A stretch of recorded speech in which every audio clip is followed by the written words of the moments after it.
Dokter.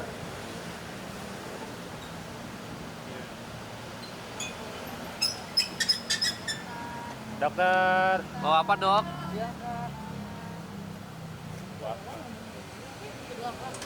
Itu doang lagi.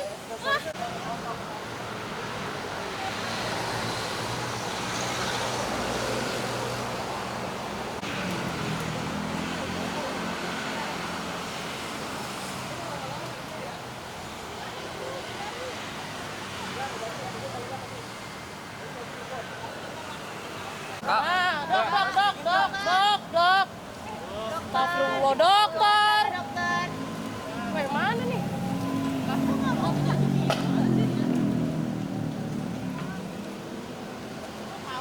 depannya. Dok, ngobrol sedikit, Dok. Ngobrol sedikit aja, Dok. Tadi di dalam gimana, Dok? Di dalam gimana, Dok? Nggak ada, Kak. Aku udah anu Bang Amar. Cuma nganterin ibu doang, Aku nganterin ibu doang. Tadi dia mungkin bawa apa aja, Dok? Enggak ada ketemu Bang Amar, enggak ketemu Bang Amar sampai di sini, Dok. Berarti, Dok. Jadi gimana ketemu Bang Amar nih, dokter? Kondisi di dalam seperti apa, Dok? Itu surat-surat apa, Dok? Tadi aku cuma Dok, sedikit dong, kita udah nungguin nih, Dok, dari tadi, Dok. Update Bang Amar. Nganterin ibu doang. Iya, sedikit dong, kita udah nungguin, Dok, dari tadi, Boleh Dok. tolong keluar bentar nggak, dokter? Biar sama-sama enak, Dok. Nanti ya. Nanti pasti aku akan konferensi pers bentar ya. Mungkin kondisi di dalam seperti apa, Dok? Sedikit aja, Dok. Tadi bawa apa buat Bang Amar? Biar, Dok, kaca dibuka dulu kali, Dok. Ini bukan soal tentang Bang Amar, tapi nganterin ibu untuk ngomongin masalah apa gitu. Mungkin boleh berdua sama ibu juga. Cara depan, oke ya. Oke ya.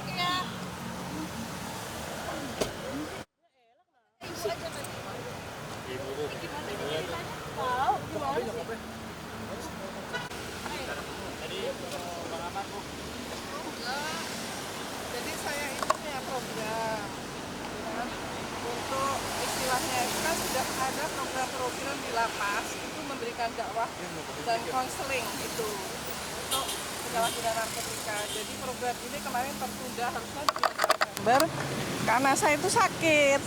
Jadi saya nggak bisa bawa mobil sendiri. Terus ini kan mau dilaksanakan lagi gitu. Pas kebetulan saya itu minta tolonglah untuk bisa dianterin ke sini. Begitu, ya. Oke. Tadi bertemu atau bagaimana? Enggak ada ketemu. Ya ini bukan waktu kunjungan ya. Nanti kalau waktu kunjungan boleh lagi ya. Tapi melihat ini Bang Amar terjerat lagi gimana, Bu? Oh ya, saya belum sampai ke sana karena saya banyak istirahat dulu karena belum sehat. Jadi masih kemarin hasil kesehatannya nggak bagus. Gitu ya, Mas. Ya, makasih semua. Semuanya. Tadi kita enggak ketemu ya dokter mungkin? Dokter mungkin. Tapi mendengar berita.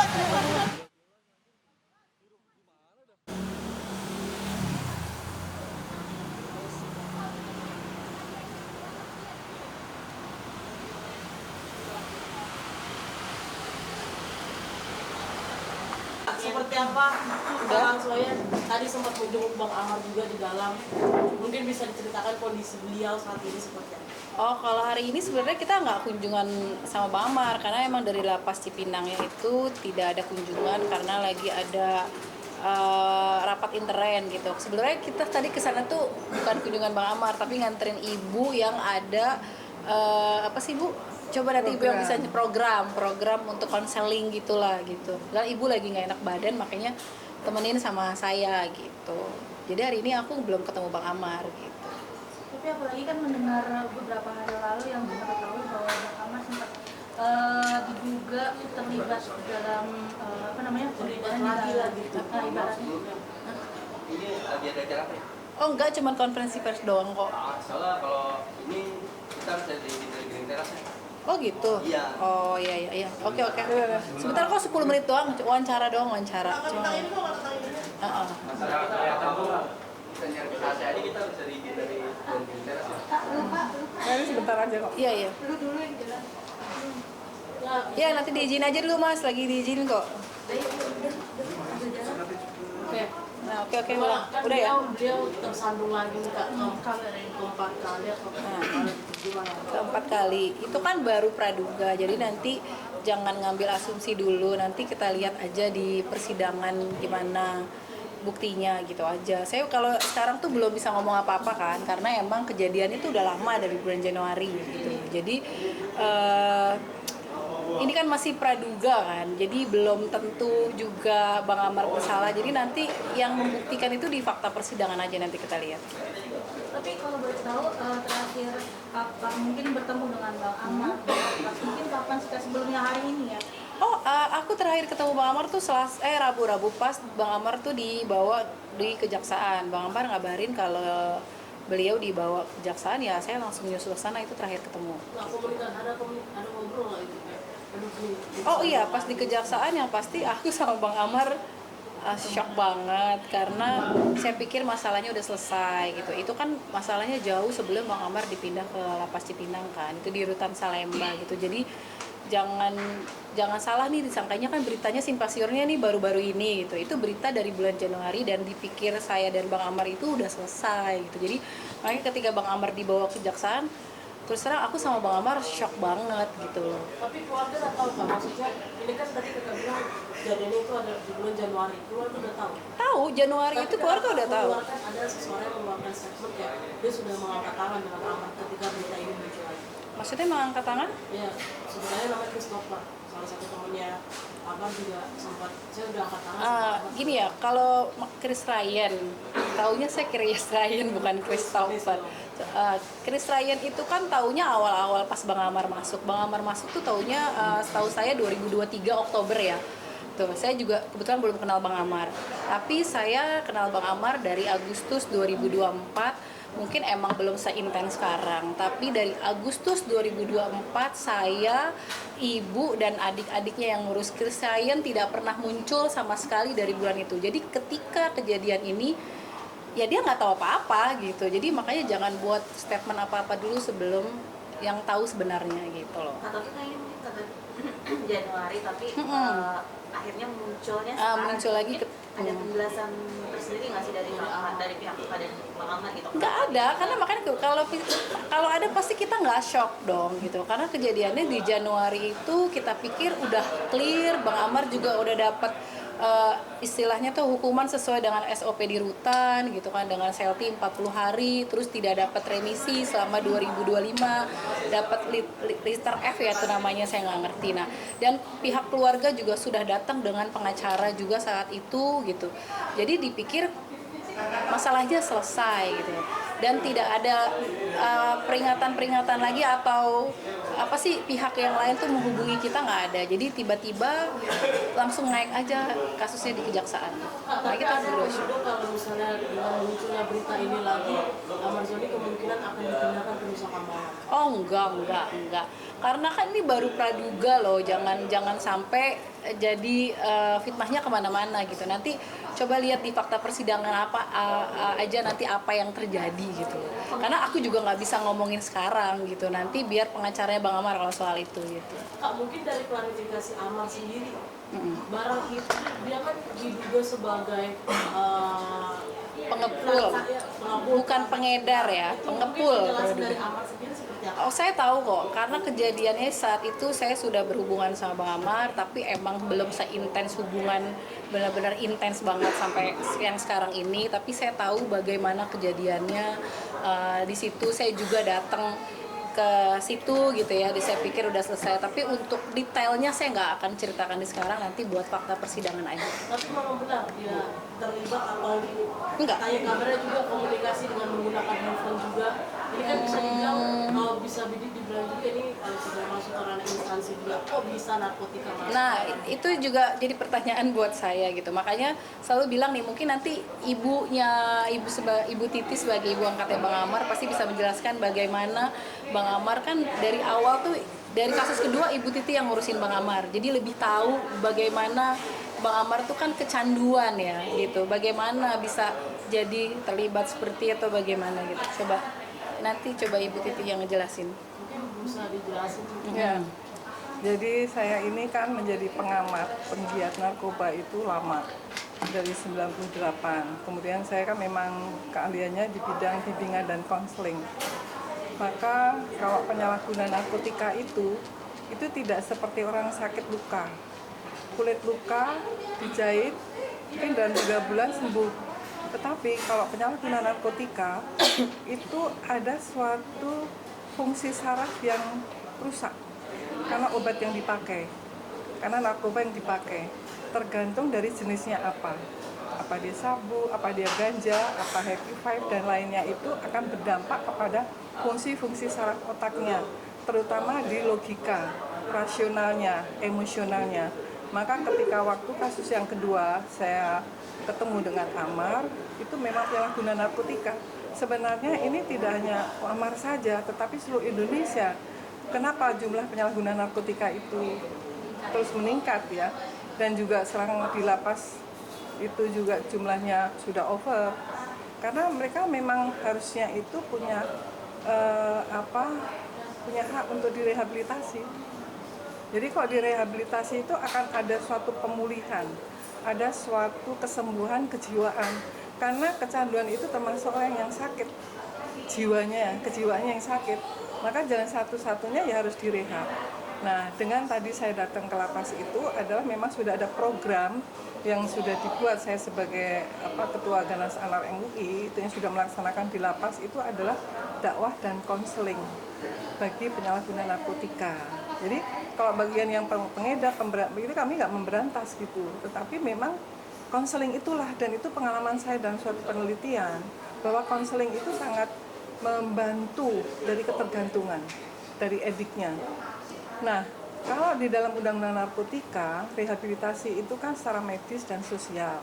Nah, di konseling ini itu merupakan bagian dari rehabilitasi, yang itu juga memang orang-orang yang punya keahlian dibilang bimbingan dan konseling. Saya bimbingan, jadi perlu ada dorongan, perlu ada bantuan, perlu ada pendampingan, perlu ada sesuatu kesadaran dari dirinya supaya terjadi suatu perubahan. Nah, itulah yang sudah memang direncanakan tadinya adalah di bulan September, tapi karena saya itu kemarin kesehatannya kurang bagus, jadi saya hari ini tidak kunjungan, maka masih jam di luar kunjungan baru saya datang ke sana untuk ketemu lagi itu membuat program gitu. Kalau tadi kan bilang kalau orang pemakainya harusnya direhab. Seperti yang kita tahu Amar ini sudah 3 kali. Kenapa nggak bisa sembuh? Rehab? Apakah orang yang bisa rehab? Apakah orang yang sudah rehab itu bisa kecanduan lagi? Iya, karena rehab itu kan harus hasil sesuai dengan asesmennya. Dia hasil asesmen rehab 1 bulan, 3 bulan, 1 tahun. Itu sekarang sudah berhenti, itu 3 tahun, 4 tahun, 5 tahun, 10 tahun ke depan pun masih bisa mengulang. Karena kan yang mendorong itu ini ada di sistem limbik otak manusia paling belakang itu yang akan mendorong untuk berbuat. Contohnya aja misalnya, saya pengen makan nasi padang, saya pengen masak bakso yang pedes-pedes, tiba-tiba sudah lama enggak, terus pengen, itu juga sudah sesuatu yang ada yang mendorong di dalam pemikiran. Itu ada di memori paling dalam. Nah, inilah yang kita itu harus mengetahui semuanya. Maka yang pertama itu ya harus menjauhlah, mencegah, lakukan pencegahan, kesadaran dari tingkat keluarga, kemudian tingkat kelurahan, kecamatan, sampai itu semua keluarga masyarakat harus sadar bahwa narkoba itu bahaya. Maka jangan menggunakan. Kalau sudah dibujuk, dirayu, kemudian sudah menggunakan, dilakukan berulang kali, itu namanya sistem pengulangan. Ketika itu dijadikan sistem pengulangan, itu akan kecanduan. Nah, ketika kecanduan dia sudah nggak punya duit, nggak punya apa-apa duit, tapi kan ada kebutuhan yang dia udah edik itu, ingin, akhirnya apa, menjadi kurir, ingin, akhirnya menjadi ingin, dan sebagainya. Itulah yang saya selama ini dengan siapapun, dimanapun, terus memberikan sosialisasi dan edukasi tentang bahaya narkotika. Berarti pada dasarnya amat ini harus dapat direhab. Dan itu inkrahnya yang terakhir dari hakim kan memang inkrah. Tetapi ada pasal memang ya jadi inkrahnya itu kan memang penyalahgunaan narkotika. Jadi ya direhab. Dengan di penjara ini masih membaik malah semakin Yes, setuju. Jadi gini, hukumannya itu adalah hukuman rehabilitasi. Rehabilitasi itu hukuman loh. Tetapi di dalam rehabilitasi ada proses penyembuhan, pemulihan. Maka secara psikologisnya, secara psikiaternya, secara perilakunya itu nanti di tempat rehab itu diberikan. Nah, kalau yang sudah saya lakukan itu ada pendekatan dengan konseling terpadu, artinya pendekatan keagamaan, spiritual itu juga diberikan. Bisa dikasih kulo, segala macam itu supaya kembali. keluarga juga mengajukan rehab lagi. Oh pastinya dong, kan saat keputusan ketiga ya mungkin kan saya belum ada di Bang Amar ya, Om John juga udah banyak cerita sebenarnya ya keputusan ketiga itu ya Bang Amar terbukti cuma penyalahgunaan doang yang gitu, terakhir. bukan itu. Jadi harusnya direhab. Tapi kan yang seperti ya Bu Titi bilang mungkin hukum ya Pak Iskandar ya apa kemarin tuh yang mantan Iskandar. ketua BNN ya. Jadi hukumannya ada hukuman rehabilitasi. Harusnya. Ada berita yang bilang Amar terancam hukum paling parah kemarin. Ya itu kan opini orang. Ya itu kan opini atau asumsi orang ya. pendapat Kita orang juga gitu. nggak bisa ini yang pasti kita sebagai orang terdekatnya Bang Amar, aku yakin mungkin kalian juga pada kecewa gitu kan. Iya. Dengan berita kayak gini saya sadar mungkin banyak kecewa, bahkan kalian tuh nggak tahu, mungkin bahkan saya dibilang buta, tapi di sini saya yang melihat gitu bagaimana Bang Amar gitu. Jadi kenapa saya tetap di sini, karena saya melihat sendiri bagaimana keadaannya Bang Amar. Masih setia sama Amar. Ya insya Allah Ya, Apa dan yang itu buat setia, Pak? ya saya bilang tadi saya Kan bilang nggak semua perempuan bisa kuat kayak 3 kali, 4 kali. kan saya juga sebagai seorang dokter ya, namanya orang pecandu sakit harus minum obat, kalau nggak minum obat ya nggak sembuh. Itu kan tadi juga dijelasin sama Bu saya Titi berikan konseling. bagaimana. Saya memberikan konseling itu sudah berkali-kali ya. Dan terakhir itu apa bulan Agustus ya. Dan saya menemukan dengan adiknya karena mereka kan sudah lama nggak pernah ketemu. Dan Amar juga sudah berkali-kali minta supaya menjadi anak angkat saya. Dan saya mau tidak hanya Amar aja, tapi yang lain banyak juga menjadi anak angkat saya karena saya ingin generasi kita ke depan, masyarakat kita ke depan itu semuanya. Dan saya mensupport program daripada Presiden untuk pada Asta Cita ke-7 itu adalah menciptakan Indonesia bersih narkoba. Nah ini salah satu upaya yang saya lakukan dengan tulus, dengan ikhlas, dengan secara legowo. Siapapun, nggak cuma Amar gitu, tapi karena Amar melihat saya, keibuan saya, kemudian saya melihat bahwa Amar juga sudah mulai waktu kehilangan bapaknya. Nah itu yang saya tahu persis. Kemudian juga masalah-masalah keluarga dan sekarang ini itu kan sebagai seorang perempuan itu kan ada iba, ada keinginan untuk merangkul, untuk siapa yang ingin supaya benar-benar bisa sembuh dan bisa pulih. Itu harapan saya. Maka kalau misalnya Amar kemudian ingin menjadi anak angkat saya, ya saya welcome. Apa salahnya? Karena saya juga sebagai ibu, kemudian tahu saya dikenalkan kemudian dengan Dokter Lia, ya sudah ini memang sudah perjalanan di dalam hidup seperti itu, ya saya support. Jadi saya juga malah dengan Dokter Lia pun sekarang juga sudah jadi kayak anak saya juga gitu, dua-duanya itu. Kalau tahu ini misalnya jodoh ke depan atau segala macam, kita inilah yang buatlah berita yang betul-betul berita itu yang masyarakat itu menyadari bahwa ini adalah korban, harus dipulihkan, harus disembuhkan. Kita support bersama-sama itu dengan pemerintah. Kalau dari Amar sendiri ada rasa kenapa yang alami sendiri nggak sih? Apalagi Kalau ini kan Amar di itu sudah Ya lama. makanya gini kan banyak juga yang bilang kan para netizen kok deket sama dokter malah nggak berubah gitu. Kan saya bilang saya deket sama Amar itu Agustus, itu pun baru dikenalkan dengan Adit ya kan. Berjalannya waktu dari pas Januari itu kita emang sudah deket, sudah ya istilahnya sudah punya hubungan tapi tidak seintens yang sekarang. Nah setelah kejadian Januari itu saya bisa jamin setelah itu Bang Amar itu benar-benar udah berubah. Nanti kita lihat aja di fakta persidangan bagaimana penampilannya Bang Amar, bagaimana dia sekarang, nanti dibuktiin aja di fakta persidangan. Sampai kapan, Mbak? Ya sampai semuanya diselesaikan, karena kan saya melihat lagi sekali lagi saya tekankan ya, mungkin orang melihatnya saya buta gitu, mungkin orang banyak yang kecewa, tapi sekali lagi saya yang melihat gitu, saya melihat bagaimana keadaan Bang Amar, bagaimana dia di dalam itu saya yang tahu. Jadi makanya ada sahabatnya yang bilang, saya mau tanya dia emang selama ini kunjungan nggak, saya tanya. Jadi setiap minggu awal-awal pertama sebulan sekali, seminggu sekali, itu saya yang ngurusin Amar dari ujung rambut sampai ujung kaki, saya yang ngurusin Bang Amar. Ya, Gitu. itu memang sudah. Misalnya Kak, Amar keluar, nah selesai semua perlakuan nikah yuk, mau gitu. Ya kan Yes. emang Ya, sekarang kalau kan memang kita kan jodohnya udah dewasa ya, berhubungan juga Kita bukan kan nggak berhubungan tahu untuk besok cuman nanti aja nggak gitu. ngerti. At least aku udah dukung, tiba-tiba di luar tidak jodoh itu sudah urusan Tuhan. Balik lagi rezeki, jodoh, maut itu urusan Allah gitu. Tapi yang saat ini apapun yang terjadi dengan Bang Amar gitu ya, mau saya berkomitmen atau tidak gitu ya. Seperti yang Saya sekarang tetap kita ada di Bang ketemu aja Amar juga, gitu. mana ini kita menduga bahwa kita akan ketemu sekarang loh. Kan nggak kenal tiba-tiba kita ketemu gitu. Nah itu yang harus kita membangun suatu opini yang positif. Jadi jangan nanti, tetapi kita support lah semua untuk orang Indonesia yang penyalahguna narkotika untuk Iya. pulih, untuk bisa sembuh dan untuk direhabilitasi gitu. Tadi kan sempat shock juga pas tahu Bang Amar dipindahin dari Salemba ke Cipinang ya. Oh enggak dong, karena kan emang itu udah dari rutan Salemba itu sangat lama dipindahinnya. Pertama dari rutan Salemba pindah ke Lapas Salemba. Dari Lapas Salemba 3 minggu pindah lagi ke Lapas Narkotika. Dari narkotika pindah lagi ke Lapas Cipinang.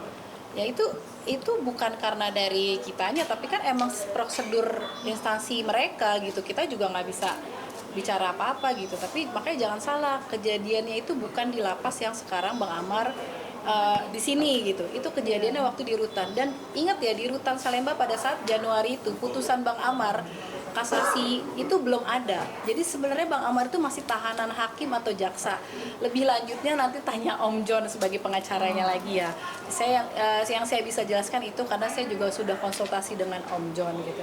Jadi Bang Amar itu sekitar Maret atau April gitu ya, saya lupa. Pokoknya setelah Lebaran itu baru keluar kasasi putusannya dari jaksa, itu dari hakim. Jadi sebenarnya dari Januari itu sebenarnya Bang Amar tuh masih tahanan hakim atau jaksa. Tapi kenapa tidak dikabarin gitu kalau emang sampai dinaikkan lagi gitu berkasnya. Makanya wajar dong kalau aku sama Bang Amar shock pada saat di kejaksaan, loh kok jadi gini gitu. Karena tidak ada berita apa-apa, saya pikir sudah selesai. Om John juga sudah datang ke rutan Salemba saat itu gitu kan, dengan adiknya Bang Amar gitu kan. Saya pikir udah selesai, tapi ternyata dinaikin, ya sudah, mungkin ada hikmah semua di balik ini. Kita tunggu aja nanti fakta persidangannya seperti apa gitu. Supportnya aja mungkin terakhir ke untuk Bang Amar. Pasti dong, supportnya selalu doa, pokoknya banyak sabar gitu ya. Namanya ujian ya, nggak lepas dari ya hidup, namanya hidup tuh harus ada, pasti ada ujian gitu ya. Allah tuh ngasih ujian nggak mungkin di luar kemampuan kita. Siapa tahu dengan kejadian ini ada hikmah buat kita, buat orang lain atau buat siapa gitu. Tapi yang pasti tetap support sih. Gitu.